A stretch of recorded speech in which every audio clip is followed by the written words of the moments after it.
አረብ ሀገር ሄዶ በጣም የሚያሳዝኑኝ አረብ ሀገር ያሉ ሴቶች ናቸው። በጣም ነው የሚለፉት።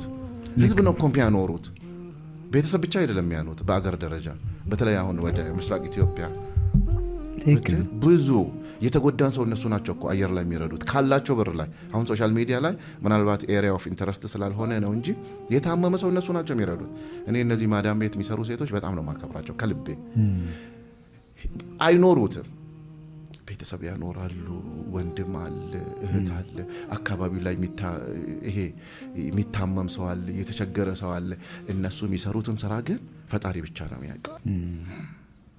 እነዚህ ነገሮች ግን እዚህ ሸክሙን ካላቀለልንላቸው ለውጥ አይመጣም። ሸክሙ የሚመጣው እዛ ሀገር ያሉ ሰዎች ለመለወጥ ረጅም ጊዜ ነው የሚፈጅባቸው። እድሜያቸውን እዛ ነው የሚጨርሱት። ሲመጡ እድሜያቸውን ጨርሰው በተለይ ሴት እህቶቻችን እንደ ሴት ክብሯን አይታ ልጆቿን አይታ ቤተሰብ መስርታ መኖር ትፈልጋለች።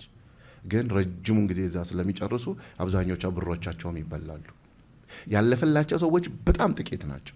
እንደውም ኦልሞስት ወደ የሉም ቢሄዱ ነው እንትን የሚለው እድሜያቸውን ነው የሚበላው። ስለዚህ እዚህ ያለው ግን ካልረዳናቸው ካልተረዳናቸው ወጣቱን የትም አናደርስም። ለዚህ ነው ሁሉ ጊዜ የበጎ አድራጎት ስራ በጣም እኔ አመቱን ሙሉ መሰራት አለበት የሚል አቋም ነው ያለኝ። ኖት ይሄ ጊዜ ጠብቆ ሰኔ 15 እስከ መስከረም 30 ወይም ጳጉሜ ጥቅምት ድረስ አይደለም። የሰው ልጅ እድሜ ልኩን የበጎ ስራ መስራት አለበት። እኔ የሆነ ነገር ካለኝ አንተ ከሌለ ያንን መርዳት ለውጥ የሚያመጣው ደግሞ ያ ነው። ችግሮችን ደግሞ እንዴት እንፍታቸው? ችግር አለ በቃ እዚህች ሀገር ችግር አለና ምናምን የባሰ ችግር ግን ስትሰደድ ነው የምታየው። ኢቭን በፕሮፌሽናል ደረጃ የምትሄድ እኮ ብዙ ፈተናዎች ይገጥመዋል። ብዙ ወዳጆች አሉኝ እኔ አሁን ሲሄድ አሁን አረብ ሀገር ላይ ዱባይም ሳውዲም ላይ ኳታርም ማህበረሰቤን አያቸዋለሁ። እውነት ነው በለ የዛ የሚሰሩ ስራዎች እዚህ ቢሰሩ ለውጥ ይመጣሉ ነው።